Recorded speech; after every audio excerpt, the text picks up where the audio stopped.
So with that, now let me turn to the world of high-performance computing. If you take a look, over the coming years, we have an incredible opportunity to solve some of the biggest challenges we face by applying more powerful computing and artificial intelligence to key problems. Things like climate change, things like energy solutions, medical research, and much, much more. In 2017, we took a big step forward to address this market with the introduction of our AMD Epyc server processor. If you take a look at Epyc, what it does is it combines more cores, more memory, and more I/O to offer leadership performance at every price point. And it has been a tremendous, tremendous first year for Epyc. There are more than 50 Epyc platforms that are now shipping from the leading server providers. And AMD is also winning in the biggest cloud environments. Microsoft Azure offers their highest performance big data and HPC instances on Epyc. Amazon offers Epyc on their most powerful cloud instances. And if you use AWS, you can save 10% or more by simply migrating your instance to Epyc. And the process takes about 4 minutes to do. Really, really simple. And then if you take a look at the floating point performance and the memory bandwidth of Epyc, this is really the ideal platform for supercomputing. And that's why Epyc is winning in a lot of places, from space exploration to F1 racing to cutting-edge scientific research. To give you a little bit of an idea of why Epyc is so important, let's hear from the researchers at Oregon State University. We do a very extensive amount of work that ranges from genomics research, where we actually assemble genomes and annotate genomes, all the way to where we're doing deep learning and machine learning and run simulations of different things like modeling species diversity in forests. The Center for Genome Research constantly reevaluates its HPC needs. We have individual departments pushing through between 500,000 to 1 million jobs a year. So the hardware has to be able to embrace that. We know that the hardware has to be able to handle that. The major workload that the Epyc platform is enabling us to do new research is basically just handling simultaneous multiprocessing jobs.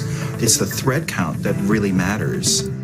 The bacteria I study have no cure, so detecting them quickly and carefully is really important for preventing disease, as they cause millions of dollars in damage every year in agricultural systems. What we are able to do is to sequence the genomes of hundreds or thousands of these bacteria, investigate their gene content, and compare it to bacteria that don't cause disease. On our previous systems we had, this type of analysis would take 10 days to run. But with the Epyc server, we were able to complete them in 2 days. The evolution of AMD seems to be on task with how research computing moves forward, and we plan to continue our relationship with them because they help us reinvent how we're doing our science. High-performance computing is the most important scientific tool today. So continuing that kind of advancement, what that allows us to do is really look at how molecular processes happen at an accuracy that we've never dreamed of before. The future of science is definitely on the computational side. I'm really excited to see how this moves forward in the future, where we have such tremendous computing power, how we can apply this to problems in agriculture and medicine, and I see this as the future of science and where things are headed. We get excited about answers. In the end, to us, the technology's how we get to our answers, and that's what excites us. Seeing the science actually get somewhere and actually be able to change the world in a positive way is how we're using this technology, and that's what keeps the scientists going.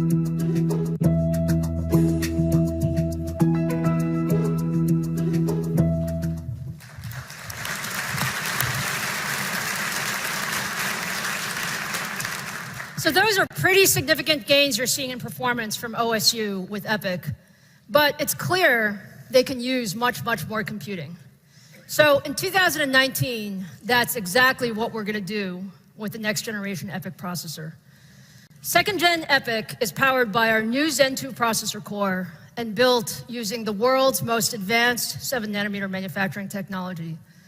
And I will go so far as to say that we believe it is the best server processor the world has ever seen.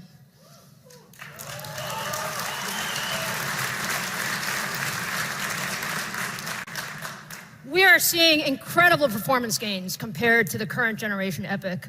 Things like 4 times the floating point performance, double the compute performance per socket, and up to 64 cores and 128 threads per processor.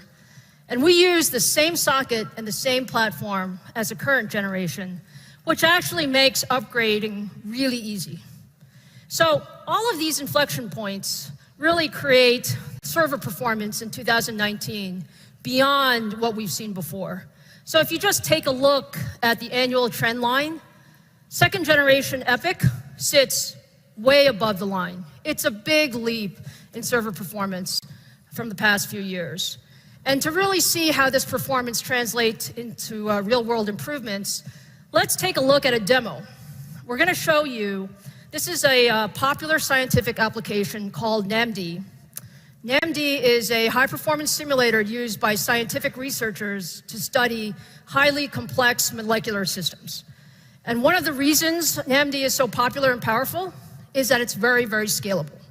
So the idea is that you can increase the performance by just increasing the number of cores that you use, up to 500,000 cores.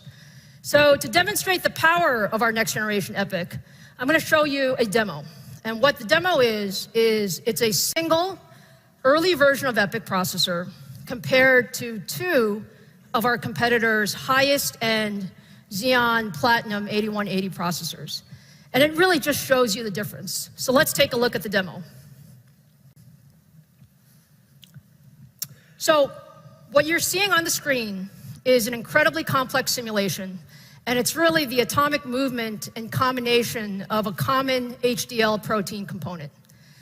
And if you take a look at the bottom, what you see there is the important metric. It's actually the number of nanoseconds per day that you can run. And what you see is that you have a single Epyc processor running against 2 Intel processors, and the Epyc processor is running faster. It's running about 15% faster. And so if you take a look at all of that together, it's what makes Epyc so special. A single Epyc processor against 2 of our competitors' best, and what you see is an increase in performance. And so with that, you can see that scientific researchers can really do a heck of a lot more. And that's what we're trying to do, right? We're trying to advance the power of computing going forward.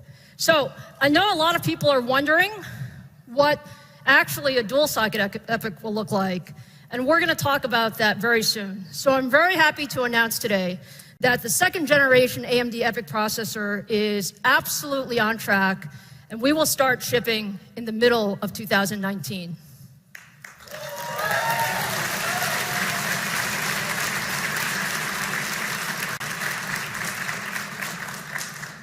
Okay, so as exciting as Epyc is, and we're very, very excited about Epyc, I've got one more big thing for you today.